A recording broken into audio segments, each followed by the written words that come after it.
यह अष्टाध्यायी के सूत्र एक पहला अध्याय चौथा पाद 23वें सूत्र से पहला अध्याय चौथा पाद 45 सूत्र तक है। इस अध्याय में केवल कारक संज्ञाएं कही गई है और दूसरा जो अधिकार बताया है अनभिहित अधिकार, यह अष्टाध्यायी के सूत्र 231 से लेकर 2373 तक है। इस प्रकरण में केवल विभक्तियां कही गई है, अतः यह इसको विभक्ति पाद भी कहते हैं। अभी कारक अधिकार संज्ञाओं को 33 सूत्र कारक संज्ञाएं बताए, यानी उसमें जो है प्रथम अपादान संज्ञा करने वाले 8 सूत्र है,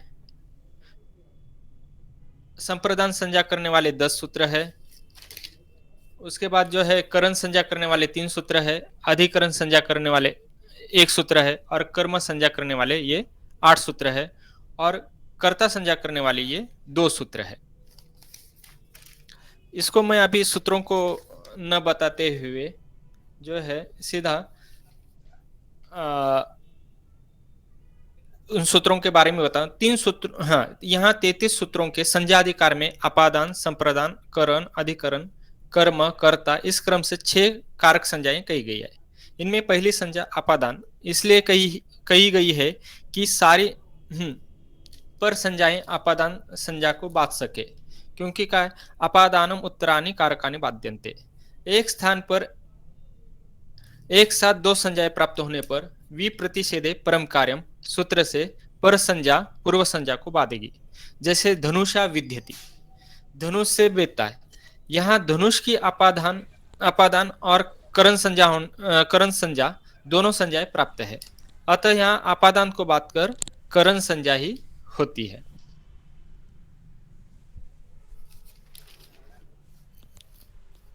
अब जो है कारक के सूत्र से संज्ञाधिकार है, यह सूत्र संज्ञा सूत्र है और अधिकार सूत्र भी है। अधिकार का लक्षण है स्वदेशे फल शून्यत्वे सति परदेशे वाक्यार्थ बोधजनकत्वम अधिकारत्वम। अधिकार सूत्र का अपने स्थान पर कोई अर्थ नहीं होता, किंतु आगे के सूत्र में अन्वित होकर यह उनके वाक्यार्थ बोध का जनक बन जाता है। कार के सूत्र की तत्प्रयोजक हेतुश्च इस सूत्र तक इस अधिकार की अवधि है। इस प्रकार 33 सूत्रों का यह अधिकार है। अब हम अनभिहित अधिकार को थोड़ा सा देखते हैं। अनभिहित अधिकार में सूत्रों से विभक्तियों को ही बताता है। इस अधिकार में विभक्ति लगाने वाले 73 सूत्र है। इसको विभक्ति पाद भी कहते हैं। इन सूत्रों में 24 सूत्र कहे गए हैं जो कि विभक्ति सूत्र है और बाकी शेष सूत्र उपपद विभक्ति कारक है। अपना चिंतन बोलिए, वो तो सब ठीक है आचार्य जी। हाँ जी, कुछ अपना चिंतन बोलिए, वो तो आप बोल रहे हैं, सब लिखा तो है ही है। आपकी क्या उपलब्धि है इस सभा में, बोले आप।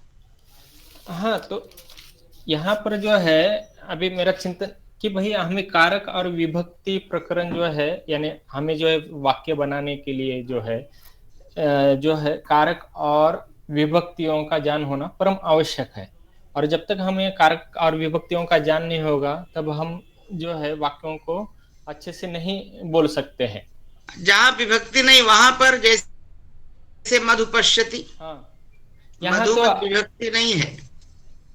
यहाँ पर अभिधान कर्ता कारक है। यहाँ पर अभिधान अभी जैसे आगे है अभी एक तो अभिहित और अनभिहित। तो अभिहित में जो है कर्ता कारक होता है, तो यहाँ पर जो है मधु में जो है कर्ता कारक है। देवदत्त मधु पश्यति, हाँ, देवदत्त अभी यहाँ पर देवदत्त यहाँ पर कर्ता हो जाएगा। मधु में तो कोई विभक्ति नहीं है। पश्यति मधु को देख फिर कर्म हो जाएगा उसका, वहां विभक्ति परंतु है नहीं। अच्छा जी, अभी यदि विभक्ति नहीं है तो कैसे निश्चय हो कि प्रथमा का है कि द्वितीया का है। विभक्ति बिना विभक्ति के तो यूज ही नहीं करें, बिना प्रत्यय लगाए हम कोई शब्द या धातु यूज नहीं कर सकते हैं। यहाँ तो नहीं है, परंतु देवदत्त मधु पश्यति में मधु जो है विभक्ति आई चली गई। अच्छा, आप वो मधु तो में कोई विभक्ति। उपस्थित नहीं है वहां पर। अच्छा जी। तो ऐसे स्थल पर कैसे निश्चय किया जाए कि प्रथमांत है कि द्वितीयांत है? अभी यहाँ तो कर्ता को देख, यानी क्रिया को देखकर हम जो है, जिसका क्रिया के साथ संबंध होता है साक्षात, उसको ही हम हम्म। क्या कहते हैं, कारक कहते हैं। तो यहाँ पर जो है पश्यति, पश्यति कह पश्यति, देवदत्त पश्यति, तो यहाँ पर देवदत्त जो है कर्ता कारक है। अब यहाँ पर किम पश्यति, तो मधुम पश्यति, यहाँ पर मधु से अर्थ मधु, क्या है? मधुम नहीं होता, मधु होता है। हाँ। नपुंसकलिंग है मधु शब्द। अच्छा, मधु बहुत मधु। अच्छा आप प्रयास किए हैं। हाँ हाँ। ठीक है। म- हाँ। तो मधु में हम द्वितीय कर्म भी अनुक्त में कर्मणि द्वितीय से कर्म करेंगे ना। हाँ, बहुत अच्छा। पंकज जी आगे बढ़ाइए भाई। जी जी धन्यवाद। हाँ, धन्यवाद। इदानीं बहुशः वादा एक विशेष निवेदन है मेरा सभी प्रतिभागियों से, समय का भी विशेष ध्यान रखें, और बहुत विद्वान अपने उपस्थित अपने है हमारे चिंतन बीच को में। बोलें, प्रायः प्रयास करें लोग। हाँ, सही सही बात है। मैं निवेदन करूंगा कि महोदय ने जो हमारे सामने विचार रखे इनका अनुपालन किया जाए। हाँ, इदानीं निवेदयामि डॉक्टर छगनलाल शर्मा महोदयः अत्र अस्ति, यदि उपस्थितः अस्ति चेत् एकवारम् अन्म्यूट् कृत्वा सूचयतु। डॉक्टर छगनलाल उपस्थितोऽस्मि श्रीमन्, महोदय, उपस्थितोऽस्मि। भवतः स्वागतम्। धन्यवादाः धन्यवादाः। सर्वप्रथमम् अध्यक्षमहाशयान्, सञ्चालकमहोदयं च प्रणम्य, अपि च ममत्र गुरवः आराध्यन्ते शृङ्गेरीतः, तत्र तावत् कृष्णानन्तपद्मनाभमहोदयाः, तान् अपि प्रणम्य अग्रे अहं शोधपत्रं पठितुम् इच्छामि। मम शोधपत्रस्य विषयः अस्ति विभक्त्यर्थविमर्शसन्दर्भे विवक्षाविषयिणी मीमांसा इति। मम नाम छगनलाल शर्मा इति। अहं राजा बलवंत सिंह महाविद्यालये उत्तरप्रदेशे हमारे महाविद्यालय अस्ति, तत्र संस्कृत सहायकार्य करोमि। भवती अस्ति इति।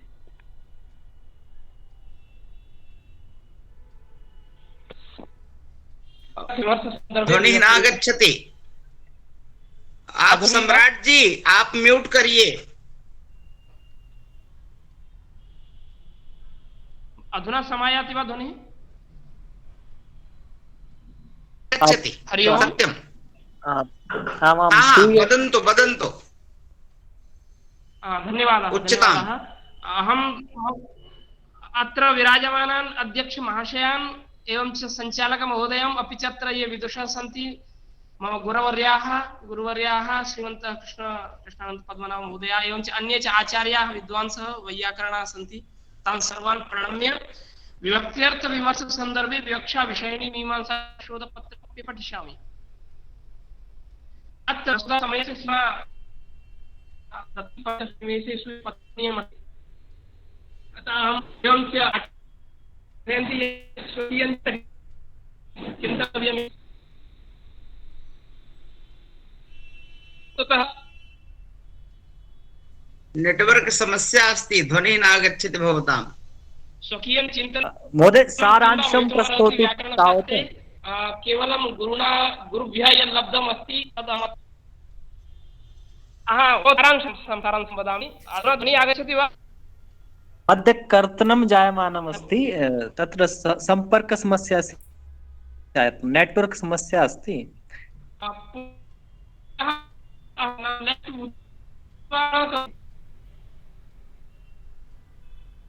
हरि ओम्। नेट्वर्क् समस्या अस्ति, अतः अग्रिमम् आह्वयामि अहं तावत्। अग्रे वर्तते राहुल कुमार झा महोदयः, यदि उपस्थितः अस्ति चेत् एकवारम्। आम् आम् अस्मि। समयस्य अभावः अस्ति, 5 निमेषेषु स्वविषयं सर्वेभ्यो नमो नमः। यथा सूत्रसञ्चालकः अस्माकं, ते सदा एवं वदन्ति 5 निमेषेषु, अतः अहं शीघ्रमेव स्वस्य विषयं प्रस्तौमि।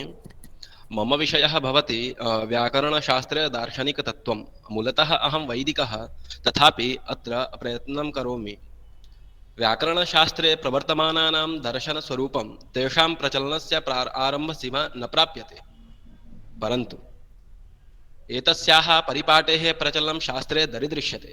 तेषु व्यक्तिविवेकादयः ग्रन्थाः प्रसिद्धाः सन्ति।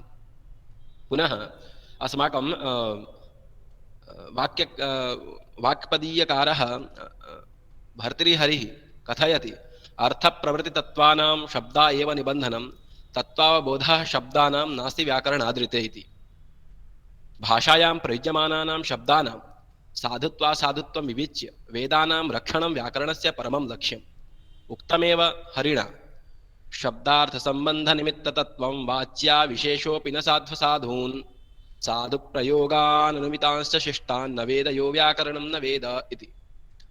शब्दश्च अर्थश्च सम्बन्धश्च निमित्तं शब्दप्रवृत्तेश्चैषां तत्त्वं विपरीतरूपं यो न वेद वाच्यसाम्येऽपि शब्दस्य साधुत्वासाधुत्वो यो न वेद साधुप्रयोगेण अनुमिताश्चैय शिष्टस्तां यो न वेद स व्याकरणं न वेद इति। एवञ्च उक्तमि अर्थप्रवृत्तितत्त्वानामिति। व्याकरणं च तेन लक्ष्यलक्षणं यत्र शब्दो लक्ष्यः सूत्रञ्च लक्षणमिति तदा व्याकरणं हि शब्दसाधुत्वविषयशास्त्रं भवति। यदा च भाषायां प्रयुज्यमानानां पदानां प्रयोगकारणानां चिन्तनं पदार्थ तत्सामयैचिन्तनञ्च क्रियते तदा तु व्याकरणशास्त्रं हि दर्शनशास्त्रस्य रूपमपि गृह्णाति। शब्दाभिव्यक्तिः शब्दस्य स्वरूपं स्फोटात्मकं ध्वन्यात्मकं च अस्य कारणानि पदवाक्यविवेकः धातु लकार प्रातिपदिक सुपनिपातार्थविवेकः समासशक्तिः शब्दशक्तिः स्फोटक्रिया कालः लिङ्गानि संख्या उपग्रहश्च विविच्यन्ते प्राधान्येन। व्याकरणशास्त्रे हि दार्शनिक विवेकस्योद्गमः कदा प्रवृत्ति प्रचलितं वा केन प्रवर्ततम् इति तु न शक्यते निश्चयेन वक्तुं। परं यास्काचार्यस्य निरुक्तेः शब्दनित्यत्वविषयकचर्चायाः सत्तया तत्पूर्वमपि अस्यास्तीति आसीदिति ज्ञायते। यथोक्तं तत्र यास्केनापि निरुक्ते उक्तम् इन्द्रियनित्यं वचनम् औदुम्बरायणः इति। तत्र चतुष्टयं नोपपद्यते अयुग्पत् उत्पन्नानां वा शब्दानाम् इतरेतरुपदेशः शास्त्रकृतो योगश्च इति शब्दनित्यत्ववादिनाम् अत्र आक्षेपः वर्तते। अत्र व्याप्तिमत्वात् तु शब्दस्य अत्र तु शब्दः पूर्वपक्षस्य निरसनं करोति। अस्य अयम् आशयः यत् इह तावत् उक्तं नामाख्यातयोर् उपसर्गनिपातपदचतुष्टयं वचनानित्यत्वान्नोपपद्यते। इन्द्रियो ह्यात्मा तेन ईयते अनुमीयते इति इन्द्रियम् आत्मा हि कर्ता इन्द्रियं हि करणं नाम कर्तृकं करणं सम्भवति। तेन यावत् एव वागिन्द्रियेण वचनं तावदेव तदस्ति इति शक्यते वक्तुम्। तस्मात् वचनात् नित्यत्वात् पदचतुष्टयानुपत्तिर् औदुम्बरायणमतमिति वयं जानीमः। इदानीं स्फोट एतत् पूर्वमपि स्फोटविषये अथवा परिष्कृत्योक्तवांस्तेन प्रियताम् उमया शिवः इति नागेशवचनात् ज्ञायते यत् स्फोटनादयो हि वैयाकरणः पाणिनेः पूर्वम् आसीत् इति वयं वक्तुं शक्नुमः इति तस्य अमङ्गस्फोटायनस्य इति सूत्रात् ज्ञायते। स्फोटनादयोः नृपविक्रमाकात् 25तम शताब्दी पूर्ववर्ती सामान्य अनुमानं कर्तुं शक्नुमः। औदुम्बरायणौ वार्ताक्ष आचार्यौ हि शब्दनित्यत्व विवेचनां कृतवन्तौ। यथा वाक्यस्य बुद्धौ नित्यत्वम् अर्थयोगाञ्च लौकिकं वयं जानीमः व्याकरणस्य दर्शनमवति वाक्यपदीयमिति। पुनः दर्शनविषये यत्र कुत्रापि व्याकरणस्य दर्शनविषये यत्र कुत्रापि समस्या भवति तत्र वयं वाक्यपदीय गच्छामः। यथा दृष्ट्वा चतुष्टयं नास्ति इति वार्ताक्षौ दुम्बरायणौ इति भर्तृहरेः वचनात् ज्ञायते। भर्तृहरिः स्वयमेव लिखति स्वग्रन्थे औदुम्बरायण हि यास्कपूर्ववर्ती इति तस्य इन्द्रियनित्यं वचनम् औदुम्बरायणः इति वचनात् ज्ञायते। अत्र शब्दनित्यत्वविषये अपि चर्चा मया कृता वर्तते। तद्विषयं न गत्वा साक्षात् गच्छामि। एवम् अपि अद्यापि व्याडीकृतसंग्रहनाम्ना ग्रन्थान्तरेषु समुदितानि वचनानि युधिष्ठिरमीमांसकेन स्वकीये वैयाकरणैः समुद्धितानि। यथा न हि किञ्चित् पदं नाम रूपेण नियत क्वचित् इति। पदानां रूपम् अर्थो वा वाक्यार्थात् एव जायते। व्याडेः असौ संग्रहः पतञ्जलिः समक्षं तु समग्रम् एव आसीत् इति महाभाष्यस्य शोभना खलु दाक्षायणस्य संग्रहस्य कृतिः इति वचनात् ज्ञायते। यथा भर्तृहरि कथयति, प्रायेण संक्षेपरुचि नाल्पविद्या परिग्रहान् संप्राप्य वैयाकरणान् संग्रहेस्तम् उपागते। कृतेथ पतञ्जलिना गुरुणा तीर्थदर्शन सर्वेषां न्यायबीजानां महाभाष्ये निबन्धने। यथा अस्य विषये बाणभट्टः अपि कथयति, सुकृतसंग्रहाभ्यास गुरौ लब्धसाधुशब्दालोके इव व्याकरणेऽपि इत्युक्त्वा संग्रहाभ्यास परम्परायां संकलयति, किन्तु तदा संग्रहः स्यादिति खण्डित एव आसीत्। इदानीं तन्मते नित्यो हि शब्दो अनित्यो हि ध्वनिः नोच्चार्यते इति। प्रायः अत्र तेन परावस्थायां स्थितः शब्दः नित्यः। ततः व्याकरणदर्शने भर्तृहरे वाक्यपदीयं हि सम्प्रति संलब्धः प्राचीनः ग्रन्थः। व्याकरणस्य विषये अत्र मया लिखितमस्ति, पत्रम् अहं प्रेषयिष्यामि। समयाभावात् अहं किञ्चिदेव अत्र उक्त्वा विरमामि। नमो नमः। बहुशः धन्यवादाः। इदानीं निवेदयामि बलभद्रप्रसाद पार्डी महोदयं, यदि उपस्थितः अस्ति चेत् एकवारम् अन्म्यूट्। आचार्याः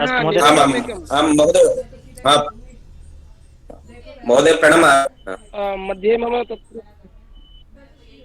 हेलो, ध्वनिः न श्रूयते। ततः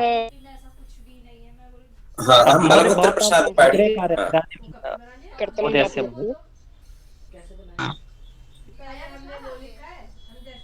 अनन्तरं कारयामः भवताम्।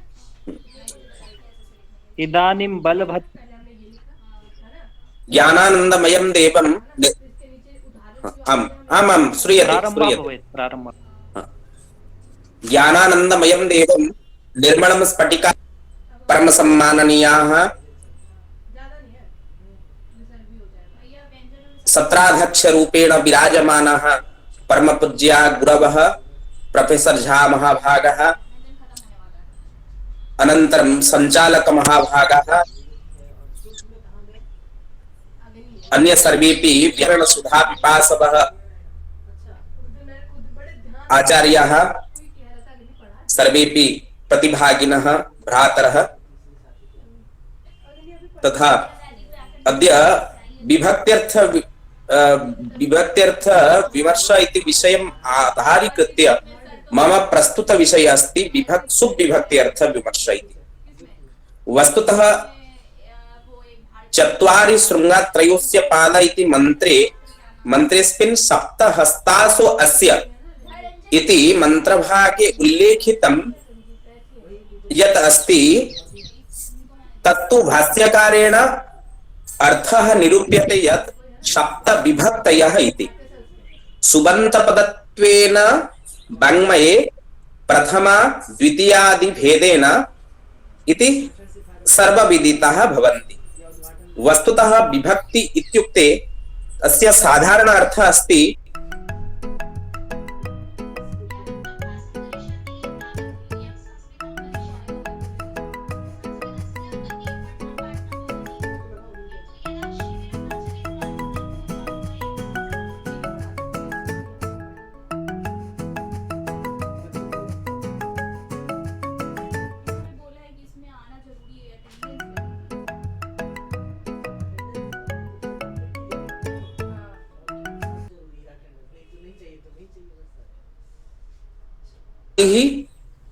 त्यादिश्च यथा संख्यात्व व्याप्य सामान्यैः शक्तिमान प्रत्ययस्तु या सा विभक्ति। एषा विभक्ति द्विधा भवति, तुक्तिं चेति। पुनश्च संख्यात्व अवंत जाति अवच्छिन्न शक्तिमान यह प्रत्ययः सा विप्रकाशिकायाम् उक्तमस्ति। पुनश्च नैषधीयचरिते अपि विभक्ति विषये चेत् साधु विभक्ति चिंता व्यक्तिस्तदा सा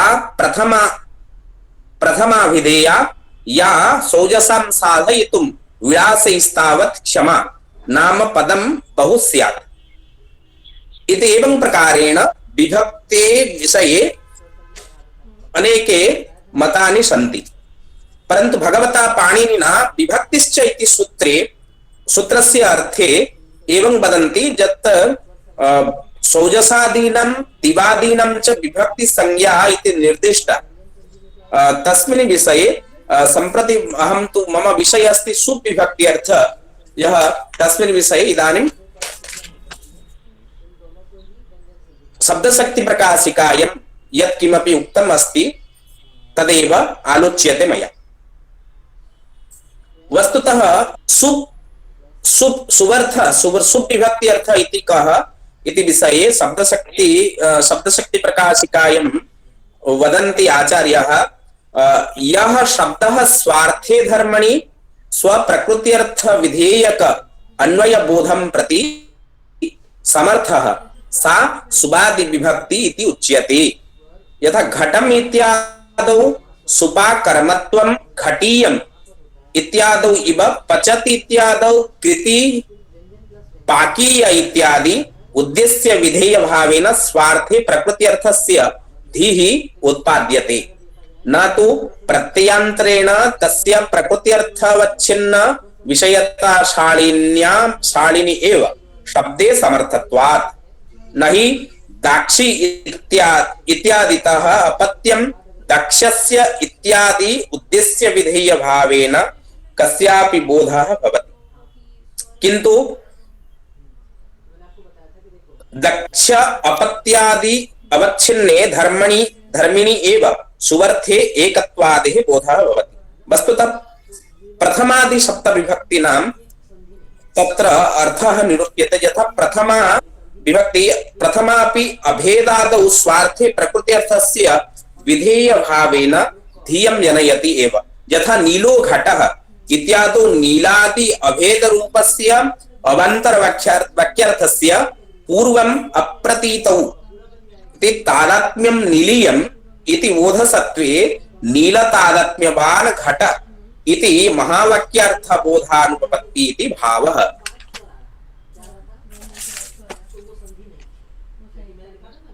अनन्तरं सुप्सु प्रथमा विभक्तेः लक्षणम् एवं भवति। तत्र शब्दशक्ति प्रकाशिकायां कारिका उक्तम् अस्ति तादात्म्य भिन्ने स्वार्थे या प्रकृत्यर्थस्य बोधने न समर्था विभक्तिः सा प्रथमा परिकीर्त्यते। या विभक्ति तादात्म्य भिन्न स्वार्थ धर्मिक प्रकृत्यर्थ बोधं प्रति न स्वरूपयोग्या सा प्रथमा। स्वार्थनिष्ठ विधेयता निवेशे प्रकृत्यर्थे स्वाश्रय संख्या प्रकारक बोधजनकत्वात् असंभवः अतः धर्मिता निवेशः प्रकृत्यर्थ प्रकारतायास्तु न तत्वेन निवेशः प्रयोजन अभावात् इति। अतएव प्रकृत्यर्थ धर्मिक स्वार्थ प्रकारकान्वय बोधजनकत्वे सति विभक्तित्वं प्रथमात्वम्। यदि स्वर्गकामो यजेत इत्यादौ प्रथमा स्यात् तर्हि नियोज्यत्वस्य यागादौ एव इति आधेयत्वस्य वा विध्यर्थ कृतिसध्यत्वादि घटक कृत्यादौ प्रकृत्यर्थतावच्छिन्नस्य अन्वय प्रामाणिकः। यदि वा धृतिः स्वाहा इत्यादौ चतुर्थ्य स्थाने न प्रथम परंतु प्रथमा एव उद्देश्यत्व बोधिका तदा तस्याम् अव्यक्तेः असंभवात्। पुनश्च अन्यच्च अपि प्रथमा विभक्तेः इति तस्य उदाहरणम् अपि एक कारिकां प्रस्तौति धात्वर्थेन विशिष्टस्य तिङ्गर्थस्यान्वयन्ति तदन्त नाम बोधव्यं तन्त्रं क्षुप् साधवा तथा इति धात्वर्थावच्छिन्न तिङ्गर्थस्य अन्वयबोधं प्रति यदन्त नामोपस्थाप्यत्वं तन्त्रं तादृशीषुवेव प्रथमा भवति। यदि यजेति इत्यादौ तिङ्गर्थस्य इष्टसाधनत्वादे न प्रकृत्यर्था अवच्छिन्नस्य यागादौ अन्वयः किन्तु केवलस्य अतः तस्य प्रथमान्त अनुस्थाप्यत्वे अपि न क्षतिः। यथा चैत्र मैत्रौ स्तः इत्यादौ अस्मिन् वाक्ये च द्वन्द्वेन एव प्रथमान्त नाम्ना चैत्रस्य उपस्थानात् न व्यभिचारः, अर्थात् तादृश प्रयोजन प्रयोज्यक भावे न असंभवः इति। पुनश्च द्वितीया विभक्ति विषये, द्वितीयादि विभक्तीनां विषये सम्प्रति कारिका प्रस्तूयते। धातु भेदानुपादाय तदर्थे कर्मतादिकान् बोधयन्त्यो द्वितीयाद्या निर्वक्तव्या विभक्तयः। धातु भेदा पचद्यः तथा च तिवन्त पच धातुपस्थाप्य पाकधर्मिक कर्मत्वानुभावानुकूल सुप् सजातीयत्वं द्वितीय लक्षणम् इति। एकं निवेदनम् अस्ति, समयस्य अभावः अस्ति, अन्यपि विद्वांसः सारांशम् उपस्थापयन्तु कृपया। आमां, केवल सारांश एव अस्ति महोदय। चौरस्य हिनस्ति इत्यत्र तिवन्त धात्वर्थे कर्मतादि प्रातिपदिका अपि षष्ठी न पाके। वस्तुतः तादृश्यपि न तिवन्त पच्यर्थे, यथा ग्रामं गच्छति इत्यादौ अमादौ कर्मत्वादि अननुभावकत्वे अपि तदनुभावक सजातीयत्वात् न व्याप्तिः इति। एवं प्रकारेण द्वितीया विभक्ति अर्थ तत्पश्चात् तृतीया विभक्त्यां विभक्तौ अपि एवम् उच्यते। तस्य लक्षणं भवति यादृश धर्मावच्छिन्न प्रकारक निश्चयत्वं पच्यर्थ धर्मिक करणत्व प्रकारक अन्वयबोधजनकतावच्छेदकत्वं तादृश धर्मवत्वं तृतीयात्वम् इति। शताय परिक्रीणति इत्यादौ धात्वर्थे करणत्व बोधं प्रति अनुकूलापि चतुर्थी न पच्यर्थे, तथा परिक्रीयः करणतायम् एव तत् विधानात् काष्ठात् पचनम् इत्यादौ तु न पंचमी न करणत्वस्य एव हेतुतायं तत् अनुशासनात्। अनन्तरं चतुर्थी विभक्ति विषये वदन्ति। चतुर्थी विभक्त्याः लक्षणं ददात्यर्थ दानधर्मिक संप्रदानत्वानुभावक सुप् सजातीयत्वं चतुर्थीत्वम् इति। दास्यमाणं प्रयच्छति इत्यत्र दाने संप्रदानत्वस्य अनुभाविकापि तृतीया न ददाति इति अर्थे इति। संप्रदानत्व शक्त्या सुप् चतुर्थी इति तु न युक्तं। संप्रदानत्वादि अपेक्षया लघुनि एकत्वादौ एव चतुर्थ्याः शक्तिमत्वात् अनुशिष्टे मत् सरादिपद इव निरूढ़ लक्षण अभिप्रायत्वे इति अनुपपत्तेः। अनन्तरं पंचम विभक्ति विषये वदन्ति। पत धातु अर्थ तावत् अवच्छेदक रूपावच्छिन्न धर्मिक विभाग बोधानुकूल सुप् जातीयत्वम् इति पंचमित्वम् इति पंचम विभक्तेः लक्षणं। यथा तस्य उदाहरणम् एव खले पतं स्तरुं त्यजति इत्यादौ वस्तुगत्या पतत्यर्थे विभागस्य बोधिकापि द्वितीया न पतनत्व जत्यवच्छिन्ने तस्या एव। पतत्यर्थता अवच्छेदकत्वात् यथा नरकं पतति इत्यादौ तु भोगावच्छिन्न स्वदुरितस्य पतति अर्थे अपि द्वितीयया न तत्र विभागो अनुभाव्यते, परन्तु आधेयत्वम्। अनन्तरं षष्ठी विभक्ति विषये वदन्ति। तिवन्तात् अधात्वर्थ धर्मिक स्वार्थ अन्वय बोध स्वरूपयोग्यत्वे सति प्रथमान्त सुक्त्वम् इति षष्ठीत्वम्। यथा धनं करणे विप्राय पात्रात् काश्यं ददाति। धनं करेण विप्राय पात्रात् काश्यं ददाति। अत्र द्वितीयादि दाति इति अर्थे स्वार्थ अन्वय बोधकतया तत् स्वरूपयोग्य एव, प्रथमा तु तत् योग्य अपि प्रथमा एव। धनस्य दाने इत्यत्र दाने स्वातोः अर्थे जेन असंभवः। अनन्तरम् अन्तिमे तु सप्तमी विभक्ति विषये एवं वदन्ति। सप्तमी विभक्ति अर्थ पच धातु अर्थतावच्छेदक रूपावच्छिन्न धार्मिक स्वार्थाधेयत्व बोधानुकूल सुप्जातीयत्वम् इति सप्तमित्वम्। तस्य उदाहरणं भवति साकसुपयोः पाचक इत्यादौ द्विवचनस्य लक्षणत्वादि पूर्ववत् इति अधिकरणतायाम् आधेयत्वे वा शक्त्या सुप् इति सप्तमी।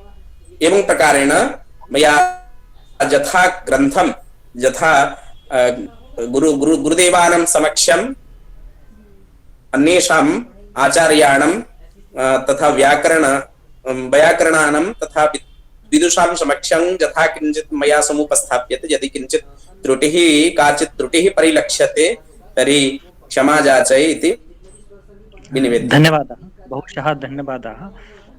इदानीं निवेदयामि डॉक्टर कुमुद कुमार पाण्डेयः, यदि महोदय उपस्थितः अस्ति चेत् एकवारम् अन्म्यूट् कृत्वा सूचयतु। डॉक्टर कुमुद कुमार पाण्डेयः उपस्थिताः सन्ति वा महोदय? प्रायः न सन्ति। तदनु सुनील कुमार पाण्डेयः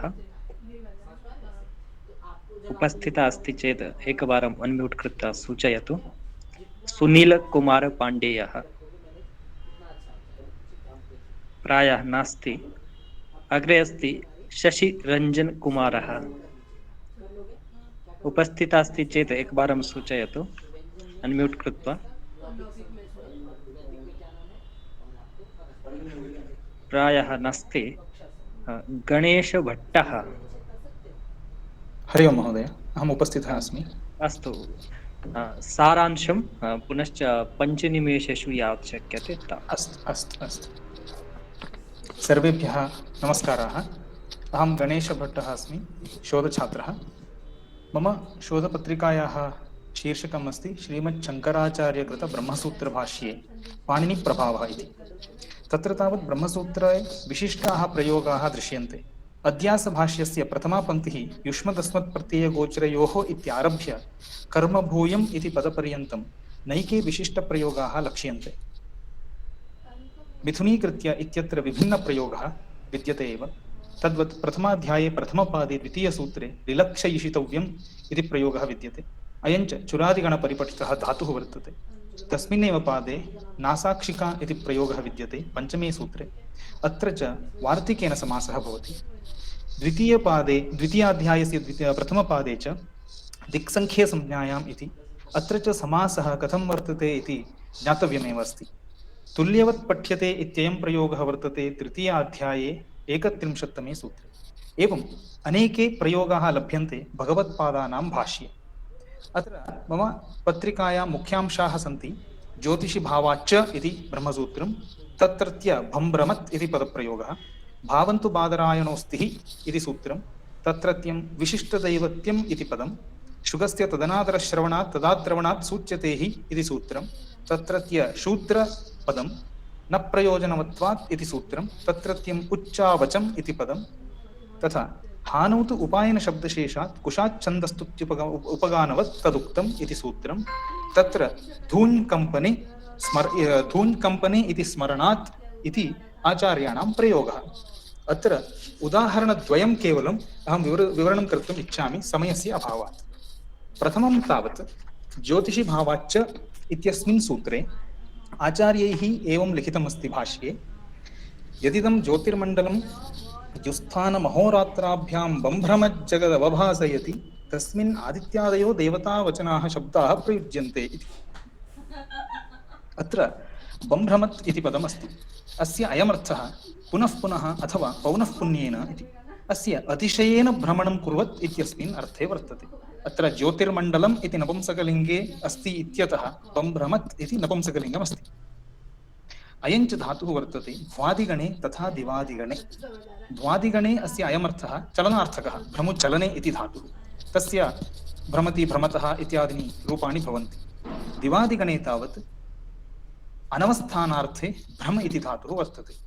अत्र च रूपाणि भवन्ति भ्राम्यति भ्राम्यतः इतिवत्, पुनश्च भ्रमति भ्रमतः इत्यपि, यतोहि तत्र विकल्पेन भवति।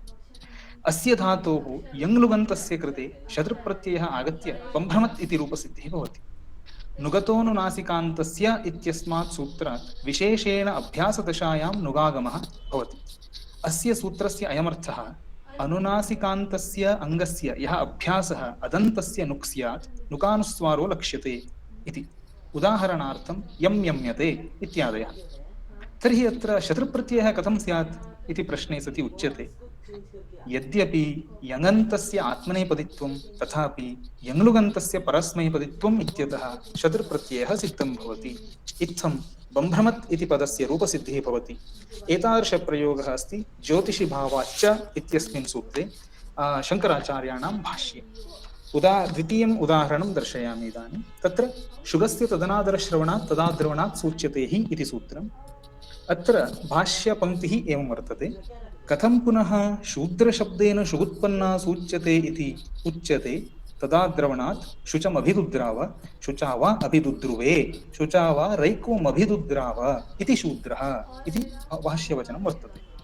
अत्र शूद्रशब्दः, तस्य शूद्र इति पदस्य एव आलोचनं कृतमस्ति। राजा शुचम् अभिदुद्राव इत्यस्य अयमर्थः भवति यत् जानश्रुतिः राजा शुचं प्राप्नोति अथवा राजा शोकेन अभियुक्तः संलग्नः जातः इति। शुचि इति धातुः भ्वादिगणे पठितः वर्तते। अस्य रूपाणि एवं भवन्ति शोचति, शोचतः इत्यादि। उणादौ परिपठितः शुचेर्दश्च इति सूत्रात् रक् प्रत्ययः, अनन्तरं अनेन सूत्रेण च ककारस्य स्थाने दकारः विहितः, अन्ते च दीर्घः भूत्वा शूद्रः इति शब्दस्य निष्पत्तिः भवति। अतः ज्ञायते यत् शोकेन कारणेन रैक्वम् अदुद्रवत् राजा जानश्रुतिः इति। दुद्राव इति वर्तते इत्यतः द्राधातोः कप्रत्यये कृते सति प्रशोदरादीनि यथोपदिष्टम् इत्यनेन सूत्रेण शुचः इत्यत्र शू इति भूत्वा शूद्रपदव्युत्पत्तिः सिद्ध्यति। प्रशोदरादीनि यथोपदिष्टम् अस्य सूत्रस्य अयमर्थः भवति यत् प्रशोदरप्रकरणे ये च परिपठिताः ते च शिष्टैः यथा उच्चारिताः तथैव साधवः भविष्यन्ति इति। प्रशोदरादिः तु आकृतिगणः वर्तते। अस्तु, तर्हि अत्र केन कप्रत्ययः विधीयते इति प्रश्नः उच्यते। सुपि स्थः इत्यनेन सूत्रेण आदन्तात् परे सुपि उपपदे सति तस्य कः भवति इत्यर्थः। उदाहरणार्थं द्वाभ्यां पिबति इति द्विपः। अतः अत्र भगवत्पादैः एतादृशः विशिष्टप्रयोगः कृतः वर्तते। इत्थञ्च विदितमेव एतावता यत् दैनिकोपनिषत् भाष्याध्ययने नितरां नूतनाः प्रयोगाः उपलभ्यन्ते एव। तेषाञ्च यदा प्रयोगाः प्रकृतिप्रत्ययेन विवेच्यन्ते तदा तन्निष्ठः कश्चित् विशिष्टः एव अर्थः आयाति। अथ च यत् सर्वतन्त्रस्वतन्त्रैः भामतिकारैः अवादि भाष्यं प्रसन्नगम्भीरम् इति तस्य चरितार्थता च स्यात्। इत्थञ्च प्रस्थानत्रयेषु अपि विशिष्टाः प्रयोगाः लभ्यन्ते। सर्वेपि च अर्थाः धात्वर्थरूपेण एव व्याख्यान्ते। इयमेव विशिष्टशैली भगवत्पादानाम् अन्येभ्यः भाष्येभ्यः व्यावर्तयति। एवञ्च मम शोधपत्रस्य वाचनं समापयामि। कृपया ज्येष्ठाः सूचयन्तु मया कश्चन दोषः कृतः चेत्। धन्यवादः। बहुशः धन्यवादाः। इदानीं यथा श्रद्धा विनुभाई राठौर यदि उपस्थिता अस्ति चेत् एकवारं अन्म्यूट् कुर्यात्। डॉक्टर अमरेश कुमार मिश्र महोदयः यदि स्यात् एकवारम् अन्म्यूट् कुर्यात्। पुनः मध्ये उक्तवान् आसीत् छगनलाल शर्मा महोदय, केवलं निमेषद्वयं दीयते भवतां कृते, सारांशः केवलं वक्तव्यः अस्ति यदि नेट्वर्क् सम्यक् स्यात्। एवं धन्यवादाः। मम ध्वनिः श्रूयते वा? स्वरः इदानीं श्रूयते। धन्यवादाः। सर्वान् प्रणमामि। मम विषयः वर्तते विभक्त्यर्थविमर्शसन्दर्भे विवक्षाविषयिणी मीमांसा। अहं सर्वं नाम निमेषद्वये एव समापयामि। अत्र नाम इन्द्रचान्द्रप्रवृत्तिनिगदित व्याकरणेषु त्रिमुनिप्रणीतं व्याकरणं तत्र सर्वज्ञ सकलशास्त्र यथार्थमर्मज्ञ महर्षि प्रकाशितं वर्तते। एवञ्च वेदार्थ परिज्ञान प्रयोजनम् अज्ञान कर्दम कलुषित जर्वाणि परिशोधने कथकवि जायते इति सर्वे वयं ब्रूमः एव। एवञ्च अस्मिन् शोधपत्रे मया व्याकरणस्य महत्त्वं प्रप्रथमतया दर्शितं। तदनन्तरं विभक्तिविषयिणी चर्चा अपि कृता। का नाम विभक्ति इति तत्र विभक्तिश्च इति सूत्रं स्मर्यते पाणिनेः। तदनन्तरं प्राग्दिशो विभक्ति इति सूत्रेणापि दिक्शब्देभ्यः इत्यतः प्राग्वक्ष्यमाणानां प्रत्ययानां विभक्तिसंज्ञा विधीयते इति विषये अपि चर्चा कृता। तदनन्तरं शब्दशक्तिप्रकाशिकाकारस्यापि मतम् अत्र उल्लिखितं वर्तते। श्लोकोपि तत्र तैः उद्धृतः वर्तते। संख्यात्वव्याप्य सामान्यैः शक्तिमान् प्रत्ययस्तु यः सा विभक्तिर्द्विधा प्रोक्ता सुप्तिं चेत् प्रविदत इति। तदनन्तरं विभक्तिविषयिणी चर्चा अनन्तरं प्रथमारभ्य सप्तमीपर्यन्तं सूत्रनिर्देशपूर्वकं तत्र सिद्धिः कृता वर्तते विभक्तीनाम्। एवञ्च तदनन्तरं लोके एकः किं अनेके शब्दाः श्रूयन्ते। यथा वयं कथयामः स्थाल्यां पचति, तदनन्तरं तस्य प्रयोगः स्थाली पचति इत्यपि जायते। तत् कथं जायते इति विषये विवक्षाविषयिणी अत्र मीमांसा कृता अस्ति। प्रथमतया प्रश्नः अत्र अयं कृतः अस्ति, किम् इयं विवक्षा किम् अस्याः विवक्षायाः शास्त्रत्वम् अस्ति वा न वा। यदि शास्त्रत्वम् अस्ति चेत् अस्याः कतिविधत्वम्, एवञ्च कुत्र कुत्र नाम प्रयोगाः तादृशाः विशिष्टाः प्रयोगाः दृश्यन्ते इति। नाम विवक्षा कारकाणि भवन्ति इत्येतेनैव वाक्येन एकेन केवलं स्थाली पचति, स्थाल्यां पचति इत्यादीनां प्रयोगानां सिद्धिर्जायते। यदि वयं ब्रूमः यत् कथं भवति स्थाली पचति स्थाल्यां पचति इति प्रयोगद्वयं, तर्हि शास्त्रविदः एवमेव वदन्ति विवक्षातः कारकाणि भवन्ति इति। एतेन पङ्क्त्या एकं तु सिद्धं भवति यत् भाषाप्रयोगविषयो लोकाधीनो भवति इति। एवञ्च व्याकरणस्य सर्वेपि नियमाः अस्याः पङ्क्तेः अग्रे विनताः इव दृश्यन्ते। आचार्याः अपि इमां विवक्षां बहुमहत्त्वं दत्तवन्तः। पतञ्जलिः स्वयं कथयति, क्वचित् सत्पदार्थस्य अविवक्षा भवति, यथा अनुदरा कन्या इत्यादि। नाम यद्यपि सत्पदार्थः विद्यते किन्तु तस्य विवक्षा नास्ति, यतः यद्यपि अनुदरा कन्या इति उच्यते। अत्र अयं प्रश्नः यत् किम् अस्याः विवक्षायाः शास्त्रत्वम् अस्ति वा, एवञ्च अस्याः कति प्रकाराः इति विषये अधुना वयं चर्चां कुर्मः। तत्र विवक्षातः कारकाणि भवन्ति इति शास्त्रोक्त्या विवक्षायाः शास्त्रत्वं तु अस्ति एव। अपि च तत्र तेनेदमिति स्वरूपे इति सूत्रे पाणिनिना सङ्केतोऽपि प्रदत्तः अस्ति एकेन उदाहरणेन, केशेषु केशेषु गृहीत्वा इदं युद्धं प्रवृत्तम् इति। तत्र यद्यपि तृतीया भवितव्या आसीत् केशैः केशैः इति, किन्तु केशेषु केशेषु इति कृतम्, अधिकरणत्वं तत्र विवक्षितम्। अतः एतेन सङ्केतः जायते यत् विवक्षादीनानि कारकाणि भवन्ति इति। एवं च विवक्षा चतुर्विधा दृश्यते कारकप्रकरणसन्दर्भे विशेषतः। नाम सर्वेषामपि कारकाणां कर्तृत्वविवक्षा, यथा मया पूर्वमेव उक्तं स्थाल्यां पचति इति एकम् उदाहरणं। तदनन्तरं वयं स्थाली पचति इत्यपि ब्रूमः। अधिकरणस्य प्रयोगोऽपि भवति, एवञ्च कर्तृत्वस्य अपि प्रयोगः भवति इति। कर्मरूपेपि विवक्षा भवति, यदा वयं वस्तुतः नाम गां दोग्धीपय इति वदामः, किन्तु अपादनस्य तत्र प्रयोगः भवितव्यः इति। किन्तु विवक्षा तु द्वितीया कर्मणः अस्ति, यतः गां दोग्धीपय इति ब्रूमः। तदनन्तरं सम्बन्धे विवक्षा भवति। सम्बन्धे विवक्षा यदा मातरं स्मरति इति वस्तुतः सामान्यभाषायां प्रयोगः, माता को स्मरणं कर्ता इति।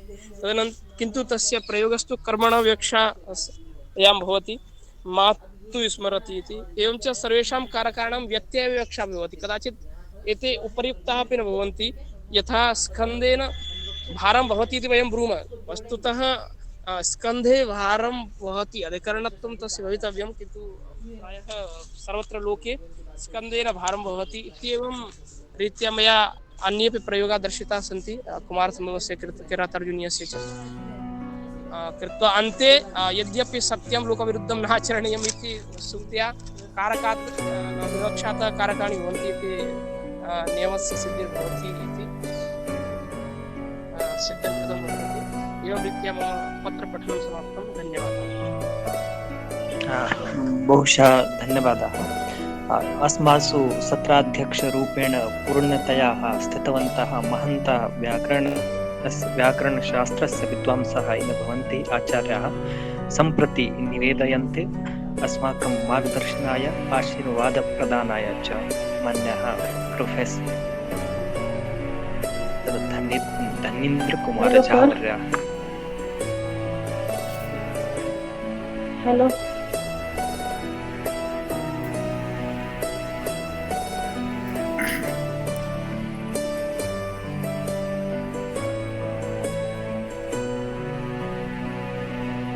सर वीडियो चला के बोले ना, अच्छा लगेगा।